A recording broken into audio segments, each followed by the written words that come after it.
പ്രിയപ്പെട്ടവരെ, +1 അഡ്മിഷന് ഇപ്പോൾ അപേക്ഷ നൽകാൻ സമയമായിട്ടുണ്ട്. മെയ് 25 വരെ നമുക്ക് ഓൺലൈനായി അപേക്ഷ സമർപ്പിക്കാം. അപേക്ഷ സമർപ്പിക്കുന്നതിന് മുൻപ് നിങ്ങൾ അപേക്ഷ നൽകാൻ ആഗ്രഹിക്കുന്ന സ്കൂളുകളുടെ ഒപ്പം കോഴ്സുകളുടെയും ഒരു ലിസ്റ്റ് ഉണ്ടാക്കി വെക്കുന്നത് നന്നായിരിക്കും. അതുപോലെ തന്നെ നിങ്ങൾക്ക് ആവശ്യമുള്ള സർട്ടിഫിക്കറ്റുകളും ഉണ്ടാക്കി വെക്കാൻ ശ്രദ്ധിക്കുക. അപേക്ഷ നൽകാനായി ആദ്യം നമ്മൾ ഗൂഗിളിൽ കയറി ഈ ഒരു വെബ്സൈറ്റിലോട്ട് കയറുക. അതായത് www.hscap.kerala.gov.in എന്ന വെബ്സൈറ്റിലോട്ട് കയറുക. ഈ വെബ്സൈറ്റിലോട്ട് കയറി കഴിഞ്ഞാൽ നമുക്ക് ഇങ്ങനെ ഒരു ഹോം പേജ് കാണാം. ഈ ഒരു ഹോം പേജിൽ നമുക്ക് ആദ്യം പ്രോസ്പെക്ടസ് നമുക്ക് ആവശ്യമാണെങ്കിൽ അത് ഡൗൺലോഡ് ചെയ്ത് വായിച്ചു നോക്കാവുന്നതാണ്. അതുപോലെ തന്നെ ഹൗ ടു അപ്ലൈ ഓൺലൈനായിട്ട് എങ്ങനെ അപേക്ഷ നൽകാം എന്നുള്ളതിൻ്റെ ഒരു യൂസർ മാനുവൽ നമുക്ക് ഡൗൺലോഡ് ചെയ്യാം. അതിൻ്റെ തൊട്ടു താഴെയായിട്ട് ക്രിയേറ്റ് കാൻഡിഡേറ്റ് ലോഗിൻ SWS, അതുപോലെ തന്നെ കാൻഡിഡേറ്റ് ലോഗിൻ SWS എന്നിങ്ങനെ 2 ഓപ്ഷൻസ് കാണാം. നമ്മൾ ആദ്യമായിട്ടാണ് ഈ ഒരു വെബ്സൈറ്റിൽ കയറി അപേക്ഷ നൽകാൻ പോകുന്നത് എന്നുണ്ടെങ്കിൽ നിങ്ങൾ ആദ്യം ഒരു അക്കൗണ്ട് ഉണ്ടാക്കണം. അതിന് ക്രിയേറ്റ് കാൻഡിഡേറ്റ് ലോഗിൻ SWS എന്നുള്ള ഓപ്ഷൻ വഴി കയറാം. അല്ല, നിങ്ങൾ ഓൾറെഡി ഒരു ആപ്ലിക്കേഷൻ നമ്പറും പാസ്വേഡും കാര്യങ്ങളൊക്കെ ഉണ്ടാക്കി വെച്ചിട്ടുണ്ടെങ്കിൽ നിങ്ങൾക്ക് കാൻഡിഡേറ്റ് ലോഗിൻ SWS എന്നുള്ളത് വഴി കയറി നിങ്ങളുടെ വിവരങ്ങൾ നൽകി തുടർന്ന് പ്രൊസീജിയേഴ്സ് കംപ്ലീറ്റ് ചെയ്യാം. അതുപോലെ തന്നെ ഫ്രീക്വൻ്റ്ലി ആസ്ക്ഡ് ഡൗട്ട്സ്, സാധാരണ ആളുകൾക്ക് വരാവുന്ന സംശയങ്ങൾ, അതിനുള്ള ഉത്തരങ്ങളും ഈ ഒരു ലിങ്ക് വഴി കിട്ടും. അതിനുശേഷം ഏറ്റവും താഴെയായി നിങ്ങൾക്ക് കഴിഞ്ഞ വർഷം ഓരോ സ്കൂളുകളിലും ഓരോ കോഴ്സിനും ഓരോ കാറ്റഗറി വൈസായിട്ട് അവസാനം കയറിയ ലാസ്റ്റ് റാങ്ക് അല്ലെങ്കിൽ WGPA അറിയണമെന്നുണ്ടെങ്കിൽ ഈ ഒരു ഓപ്ഷൻ വഴി കയറാം. മറ്റൊരു യൂസ്ഫുൾ ആയിട്ടുള്ള ലിങ്ക് നമുക്ക് വലതുവശത്തായിട്ട് വലതുവശത്തെ മുകൾ ഭാഗത്തായിട്ട് സ്കൂൾ ലിസ്റ്റ്, കോഴ്സ് ലിസ്റ്റ് എന്നിങ്ങനെ 2 എണ്ണം കാണാം. നിങ്ങൾക്ക് ഓരോ സ്കൂളുകളിലും ഏതൊക്കെ കോഴ്സുകൾ ഉണ്ടെന്നുള്ളതും ഓരോ സ്കൂളുകളുടെയും കോഡ് ഏതാണെന്നുള്ളതും ഒക്കെ അറിയണമെന്നുണ്ടെങ്കിൽ സ്കൂൾ ലിസ്റ്റ് എന്നുള്ളത് വഴി കയറാം. അതുപോലെ തന്നെ ഓരോ കോഴ്സുകളിലും ഉള്ള കോമ്പിനേഷൻ, ഓരോ കോഡ് ഏതൊക്കെ കോഴ്സ് കോമ്പിനേഷനെ സൂചിപ്പിക്കുന്നു എന്നറിയാൻ നിങ്ങൾക്ക് കോഴ്സ് ലിസ്റ്റും നോക്കാവുന്നതാണ്. സോ നമ്മൾ ഇപ്പോൾ ആദ്യമായിട്ടാണ് ഒരു അക്കൗണ്ട് ഉണ്ടാക്കിയിട്ട് നമുക്ക് തുടങ്ങണമെന്നുണ്ടെങ്കിൽ നിങ്ങൾക്ക് ഈ ഒരു ക്രിയേറ്റ് കാൻഡിഡേറ്റ് ലോഗിൻ SWS എന്നുള്ള ഒരു ഓപ്ഷൻ ക്ലിക്ക് ചെയ്യാവുന്നതാണ്. അതിൽ ക്ലിക്ക് ചെയ്ത് കഴിഞ്ഞാൽ നമുക്ക് ഇങ്ങനൊരു ഇടത്തോട്ടെത്തും. ഇവിടെ നമുക്ക് നമ്മുടെ ജില്ല ഏതാണ് എന്നുള്ളത് സെലക്ട് ചെയ്യണം. അപ്പോൾ ഇതിൽ നമുക്ക് നമ്മുടെ 14 ജില്ലകളുടെയും ഓപ്ഷൻസ് ഉണ്ടാവും. നിങ്ങൾ ഏത് ജില്ലയിലെ സ്കൂളുകളിലേക്കാണ് ആപ്ലിക്കേഷൻ നൽകുന്നത് എന്നുണ്ടെങ്കിൽ ആ ജില്ല സെലക്ട് ചെയ്യുക. നിങ്ങൾക്ക് എത്ര ജില്ലകളിലേക്ക് വേണമെങ്കിലും അപേക്ഷ നൽകാം. പക്ഷേ ഓരോ ജില്ലയിലോട്ടും വ്യത്യസ്ത അപേക്ഷകൾ നിങ്ങൾ നൽകേണ്ടി വരും. സോ നമുക്ക് ഏതാണോ ജില്ല എന്ന് വെച്ചാൽ അത് സെലക്ട് ചെയ്യുക, സബ്മിറ്റ് അടിക്കുക. അത് സബ്മിറ്റ് ചെയ്ത് കഴിഞ്ഞാൽ നമുക്ക് ഇങ്ങനെയൊരു ഇടത്തോട്ടെത്തും. ഇവിടെ നമുക്ക് ഏറ്റവും മുകളിലായിട്ട് SSLC സ്കീം കാണാം. ഇതിൽ ഏതാണ്ട് 8ഓളം ഓപ്ഷൻസ് ഉണ്ട്. അതിൽ നിങ്ങൾക്ക് നിങ്ങളുടെ സ്കീം ഏതാണെന്ന് വെച്ചാൽ അത് സെലക്ട് ചെയ്യുക. ഇപ്പോൾ ഈ വർഷം കേരള ഗവൺമെൻറ്റിൻ്റെ കീഴിലുള്ള സ്കൂളുകളിൽ പഠിച്ചിറങ്ങിയ വിദ്യാർത്ഥികളാണെങ്കിൽ അവർക്ക് SSLC 2023-24 എന്നുള്ള ഓപ്ഷൻ സെലക്ട് ചെയ്യാം. അല്ല എന്നുണ്ടെങ്കിൽ നിങ്ങളുടെ ഓപ്ഷൻ സ്കീം ഏതാണെന്ന് വെച്ചാൽ അത് സെലക്ട് ചെയ്യുക. അതിനുശേഷം നിങ്ങളുടെ എക്സാമിൻ്റെ രജിസ്റ്റർ നമ്പർ അവിടെ കൊടുക്കുക. ദെൻ നിങ്ങൾ പാസ്സായ മാസം അതുപോലെ തന്നെ വർഷം ഇത് രണ്ടും കൊടുക്കുക. അതിനുശേഷം നിങ്ങളുടെ ഡേറ്റ് ഓഫ് ബർത്ത്, ജനനത്തീയതി, അതിനുശേഷം നിങ്ങളുടെ ഒരു മൊബൈൽ നമ്പർ കൊടുക്കേണ്ടതുണ്ട്. ഈ മൊബൈൽ നമ്പർ കൊടുക്കുമ്പോൾ അതിലോട്ട് OTP വരാനുണ്ട്. അപ്പോൾ നിങ്ങൾ യൂസ് ചെയ്യുന്ന ഏതെങ്കിലും ഫോൺ നമ്പർ തന്നെ കൊടുക്കാൻ ശ്രദ്ധിക്കുക. അതിനുശേഷം നിങ്ങൾ കൊടുത്ത മൊബൈൽ നമ്പർ ഒന്നുകൂടി കൺഫേം ചെയ്യാം. ദെൻ നിങ്ങൾ എങ്ങനെയാണ് ഈ ആപ്ലിക്കേഷൻ സബ്മിറ്റ് ചെയ്യുന്നത് എന്നുള്ളത് നിങ്ങൾ സ്വയമായിട്ടാണെങ്കിൽ സെൽഫ് എന്നുള്ളത് സെലക്ട് ചെയ്യാം. അതിനുശേഷം ഈ താഴെ കാണുന്ന ഒരു 5 അക്ക ക്യാപ്ചയുണ്ട്, അത് ജസ്റ്റ് മുകളിലൊന്ന് ടൈപ്പ് ചെയ്യുക. ദെൻ സബ്മിറ്റ് അടിക്കുക.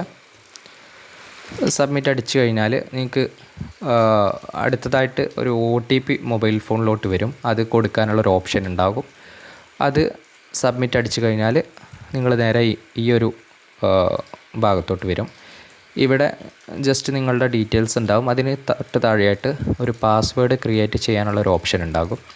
ഇവിടെ ശ്രദ്ധിക്കേണ്ട കാര്യം ഒരു 8 അക്ഷരങ്ങളോ അല്ലെങ്കിൽ അക്കങ്ങളോ അല്ലെങ്കിൽ സ്പെഷ്യൽ ക്യാരക്ടറോ ഉള്ള 8 8-ൽ കൂടുതലോ അക്കങ്ങളോ അക്ഷരങ്ങളോ അല്ലെങ്കിൽ സ്പെഷ്യൽ ക്യാരക്ടറുകളോ ഉള്ള ഒരു പാസ്വേഡാണ് നിങ്ങൾ ഇവിടെ കൊടുക്കേണ്ടത്. ഒരു ഉദാഹരണം മുകളിൽ ABCD@123 എന്ന് പറഞ്ഞിട്ട് കൊടുത്തിട്ടുണ്ട്. അപ്പോൾ ഇതുപോലെ നിങ്ങൾക്ക് 8 അല്ലെങ്കിൽ 8-ൽ കൂടുതലോ കൊടുക്കാം. പക്ഷേ കൊടുക്കുമ്പോൾ അതിൽ മിനിമം ഒരു ചെറിയ അക്ഷരം, ഒരു വലിയ അക്ഷരം, അതുപോലെ തന്നെ ഒരു നമ്പർ, ഒരു സ്പെഷ്യൽ ക്യാരക്ടർ അഥവാ @ ഹാഷ് അങ്ങനത്തെ ഒരു സ്പെഷ്യൽ ക്യാരക്ടർ ഇവ ഉൾപ്പെടുത്താൻ ശ്രദ്ധിക്കുക. ദെൻ നിങ്ങൾക്ക് അപ്ഡേറ്റ് എന്നുള്ളൊരു ഓപ്ഷൻ കൊടുക്കാം. അത് അപ്ഡേറ്റ് കൊടുത്തു കഴിഞ്ഞാൽ നിങ്ങൾക്ക് പിന്നെ ഒരു ആപ്ലിക്കേഷൻ നമ്പർ ലഭിക്കും. ഇനി നിങ്ങൾ ഈ ഒരു വെബ്സൈറ്റിലോട്ട് കയറുമ്പോൾ ഈ ഒരു ആപ്ലിക്കേഷൻ നമ്പർ, അതുപോലെ തന്നെ നിങ്ങൾ നേരത്തെ കൊടുത്ത പാസ്വേഡ്, അതുപോലെ തന്നെ നിങ്ങൾ അപേക്ഷിച്ച ജില്ല, ഈ ഒരു വിവരങ്ങൾ കൊടുത്തിട്ടാണ് ഇനി നിങ്ങൾ കയറേണ്ടത്. ഇനി നിങ്ങൾക്ക് തുടർന്ന് പോകണമെങ്കിൽ കാൻഡിഡേറ്റ് ലോഗിൻ എന്നുള്ള ഓപ്ഷൻ ക്ലിക്ക് ചെയ്യാം. അല്ല എന്നുണ്ടെങ്കിൽ നിങ്ങൾക്ക് നേരത്തെ നമ്മൾ ഹോമിൽ കണ്ട ഒരു ഓപ്ഷൻ കാൻഡിഡേറ്റ് ലോഗിൻ SWS എന്ന് പറയുന്ന ഒരു ഓപ്ഷൻ അതുവഴിയും കയറാം. ഇവിടെ നമ്മൾ കാൻഡിഡേറ്റ് ലോഗിൻ കൊടുത്തു കഴിഞ്ഞാൽ നിങ്ങളോട് നിങ്ങളുടെ യൂസർ നെയിം അഥവാ നിങ്ങളുടെ ഇപ്പോൾ നമ്മൾ തൊട്ട് മുമ്പ് കണ്ട ഒരു ആപ്ലിക്കേഷൻ നമ്പർ ഉണ്ടല്ലോ, ആ ഒരു ആപ്ലിക്കേഷൻ നമ്പർ കൊടുക്കുക. അതിനുശേഷം നിങ്ങൾ ഉണ്ടാക്കിയിട്ടുള്ള പാസ്വേഡ്, അതുപോലെ തന്നെ നിങ്ങളുടെ ജില്ല ഏതാണെന്ന് വെച്ചാൽ ആ ജില്ലയും കൊടുക്കുക. അതിനുശേഷം നമ്മുടെ ലോഗിൻ അടിച്ചു കഴിഞ്ഞാൽ നമുക്ക് തൊട്ട് താഴെയായിട്ട് ഒരു മാതിരി ഒരു സ്ഥലത്തോട്ട് വരും. അവിടെ നിങ്ങൾക്ക് പാസ്വേഡ് ഇനി മാറ്റണമെങ്കിൽ പാസ്വേഡ് മാറ്റാം. അതിന് തൊട്ടായിട്ട് നിങ്ങളുടെ ചെറിയ ബേസിക് ഡീറ്റെയിൽസ് ഉണ്ടാകും. അതിന് താഴെയായിട്ട് സ്റ്റാറ്റസ് ഓഫ് ആപ്ലിക്കേഷൻ അത് നിങ്ങൾ ശ്രദ്ധിക്കുക. നിങ്ങൾ കൊടുത്തിട്ടുണ്ടോ ഇല്ല എന്നൊക്കെ അറിയാൻ, ഫുള്ളായിട്ടുണ്ടോ ഇല്ല എന്നൊക്കെ അറിയാൻ ആ ഒരു സ്റ്റാറ്റസ് ഓഫ് ആപ്ലിക്കേഷൻ നിങ്ങളെപ്പോഴും ശ്രദ്ധിക്കുക. അതിനുശേഷം നമ്മൾ ലിങ്ക്സ് കാണാം. അവിടെ നമ്മൾ അപ്ലൈ ഓൺലൈൻ എന്നുള്ള ആ ഒരു ഭാഗത്ത് ക്ലിക്ക് ചെയ്ത് കഴിഞ്ഞാൽ ഇങ്ങനെ വരും. ഇതൊരു ഫോം മാതിരിയാണ്. അപ്പോൾ അതിൽ ഓരോ ഭാഗത്തും എങ്ങനെയാണ് ഫില്ല് ചെയ്യേണ്ടത് എന്നുള്ളതാണ്. ഇവിടെ ഏറ്റവും മുകളിലായിട്ട് SSLC സ്കൂൾ ഡീറ്റെയിൽസ്, അതായത് നിങ്ങൾ പഠിച്ച സ്കൂൾ ഏതാണെന്ന് വെച്ചാൽ അത് സെലക്ട് ചെയ്യുക. അതിനുശേഷം ക്വാളിഫയിങ് എക്സാമിനേഷൻ ഡീറ്റെയിൽസ് എന്ന് കാണാം. അപ്പോൾ അത് ഏകദേശം ഒക്കെ ഓട്ടോമാറ്റിക്കലായിട്ട് വരും. ഇനി നിങ്ങൾക്ക് എന്തെങ്കിലും ഇല്ലയെന്നുണ്ടെങ്കിൽ നിങ്ങൾക്ക് അനുസരിച്ച് കൊടുക്കാവുന്നതാണ്. ആ ഒരു ഡീറ്റെയിൽസ് കൊടുക്കാവുന്നതാണ്. അതിനുശേഷം നമ്മൾ ഇങ്ങനെ ഒരു ഭാഗത്തോട്ട് എത്തും. ഇവിടെ നമ്മുടെ പേഴ്സണൽ ഡീറ്റെയിൽസാണ്. പേര്, ജെൻഡർ, കാസ്റ്റ്, കാറ്റഗറി, മതം, ജനനത്തീയതി, ഉപ്പാൻ, ഫാദേഴ്സ് നെയിം, മദേഴ്സ് നെയിം, രക്ഷിതാവിൻ്റെ പേര്, അങ്ങനെ ഏകദേശം എല്ലാ വിവരങ്ങളും ഓട്ടോമാറ്റിക്കലായിട്ട് വരും. ഇല്ലയെന്നുണ്ടെങ്കിൽ നിങ്ങൾക്ക് കൊടുക്കാവുന്നതാണ്. ഏറ്റവും അടിയിലായിട്ട് നിങ്ങൾ ആധാർ നമ്പർ അല്ലെങ്കിൽ ആധാർ എൻറോൾമെൻറ്റ് നമ്പർ ഏതാണെന്ന് വെച്ചാൽ അത് കൊടുക്കുക.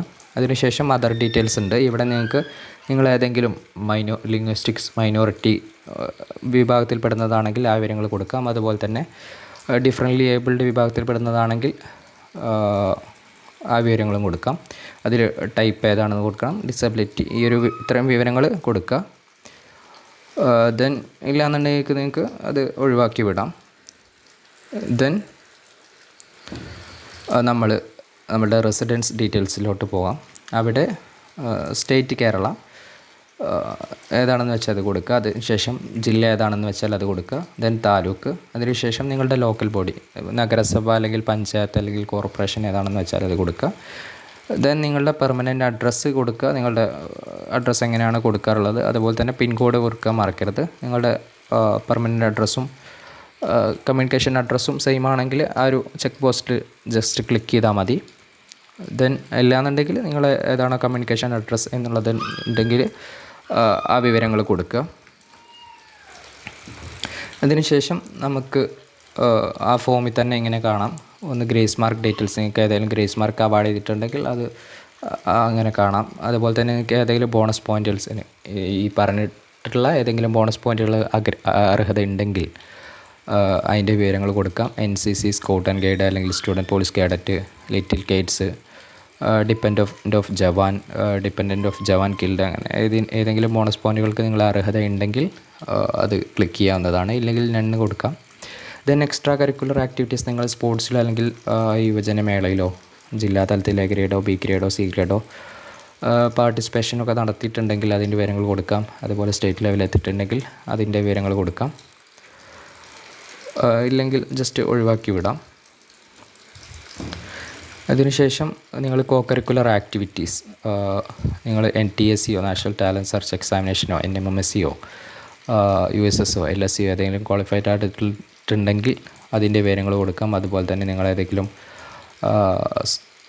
സ്റ്റേറ്റ് സയൻസ് ഫെയറിലോ സോഷ്യൽ സയൻസ് ഫെയറിലോ IT ഫെയറിലോ ഏതെങ്കിലും പങ്കെടുത്തിട്ടുണ്ടെങ്കിൽ അതിൻ്റെ വിവരങ്ങൾ കൊടുക്കാം. അതുപോലെ തന്നെ നിങ്ങൾ ഏതെങ്കിലും സ്കൂളിൽ ഏതെങ്കിലും ക്ലബ്ബുകളുടെ ഭാഗമായിട്ടുണ്ടെങ്കിൽ, debating club, IT club, social science, അതിൻ്റെ ഏതെങ്കിലും ഭാഗമായിട്ടുണ്ടെങ്കിൽ അതിൻ്റെ ആ ചെക്ക് ബോക്സിൽ ഒന്ന് ക്ലിക്ക് ചെയ്യാം, ടിക്കിടാം. ഏറ്റവും അടിയിലായിട്ട് നിങ്ങൾ സ്കൗട്ട് ആൻഡ് ഗൈഡ്സിൽ ഉണ്ടായിരുന്നു, പക്ഷേ രാഷ്ട്രപതി പുരസ്കാരം അല്ലെങ്കിൽ രാജപുരസ്കാരം ലഭിച്ചിട്ടുണ്ടെങ്കിൽ അതും നിങ്ങൾക്ക് ഇവിടെ ആ ചെക്ക് ബോക്സിൽ ജസ്റ്റ് ഒന്ന് ക്ലിക്ക് ചെയ്യാം. അതിനുശേഷം ഏറ്റവും അടിയിലായിട്ട് സബ്മിറ്റ് ഡീറ്റെയിൽസ് കൊടുത്തു കഴിഞ്ഞാൽ നമുക്ക് നേരെ ഈ ഒരു ഭാഗത്തോട്ട് എത്തും. ഇവിടെ നിങ്ങൾക്ക് ലഭിച്ച മാർക്കുകൾ ഉണ്ടാകും, അത് ഒന്ന് ജസ്റ്റ് നോക്കിയതിന് ശേഷം അവിടെയും സബ്മിറ്റ് അടിക്കുക. സബ്മിറ്റ് അടിച്ചതിന് ശേഷം നിങ്ങൾക്ക് നിങ്ങളുടെ സ്കൂളുകളുടെ ഡീറ്റെയിൽസ് കൊടുക്കാം. ആദ്യം സ്കൂളിൻ്റെ കോഡ് അടിക്കുക. അതിനുശേഷം ഏതാണോ കോഴ്സ് അത് സെലക്ട് ചെയ്യുക, അതിൻ്റെ കോഴ്സിൻ്റെ കോഡ് സെലക്ട് ചെയ്യുക, ദെൻ സേവ് അടിക്കുക. അങ്ങനെ ഏറ്റവും നിങ്ങൾക്ക് എത്ര ഓപ്ഷൻസ് ആണോ വേണ്ടത് വെച്ചാൽ അത് ആഡ് ചെയ്തതിന് ശേഷം സബ്മിറ്റ് അടിച്ചു കഴിഞ്ഞാൽ നിങ്ങൾ നേരെ അടിയിലുള്ള പോലെ സർട്ടിഫിക്കറ്റ് ഡീറ്റെയിൽസ് ഉണ്ട്. നിങ്ങൾ ഇപ്പോൾ ഏതൊക്കെ സർട്ടിഫിക്കറ്റാണ് ഇപ്പോൾ നിലവിൽ അതിൻ്റെ ഡീറ്റെയിൽസ് ആഡ് ചെയ്യേണ്ടത് എന്ന് വെച്ചാൽ അത് ഇതിൽ വരും. അപ്പോൾ അതിൻ്റേതായ ഡീറ്റെയിൽസ് കൊടുക്കുക. നിങ്ങൾ ഡിസ്ക്രിപ്ഷൻ, അതുപോലെ ഏത് ദിവസത്തിലാണ് അത് ഇഷ്യൂ ചെയ്ത്, അതുപോലെ ഇഷ്യൂ ചെയ്ത അതോറിറ്റി ആരാ എന്നുള്ള വിവരങ്ങൾ കൊടുക്കുക. ദെൻ അവിടെയും സബ്മിറ്റ് കൊടുക്കുക. അവിടെ സബ്മിറ്റ് കൊടുത്തു കഴിഞ്ഞാൽ നിങ്ങൾ ഇതുവരെ കൊടുത്തിട്ടുള്ള ഡീറ്റെയിൽസ് എല്ലാം ഒരു പ്രിവ്യൂ പോലെ കാണാം. അപ്പോൾ അതൊക്കെ ക്ലിയർ അല്ലേ എന്നുള്ളത് നോക്കുക. ദെൻ ഡിക്ലറേഷൻ എന്നുള്ള ഭാഗത്ത് ആ ചെക്ക് ബോക്സിൽ ടിക്ക് ചെയ്ത് കഴിഞ്ഞാൽ നിങ്ങൾക്ക് ഏറ്റവും അടിയിലായിട്ട് ഫൈനൽ കൺഫർമേഷൻ എന്നുള്ളൊരു ഓപ്ഷൻ കാണാം.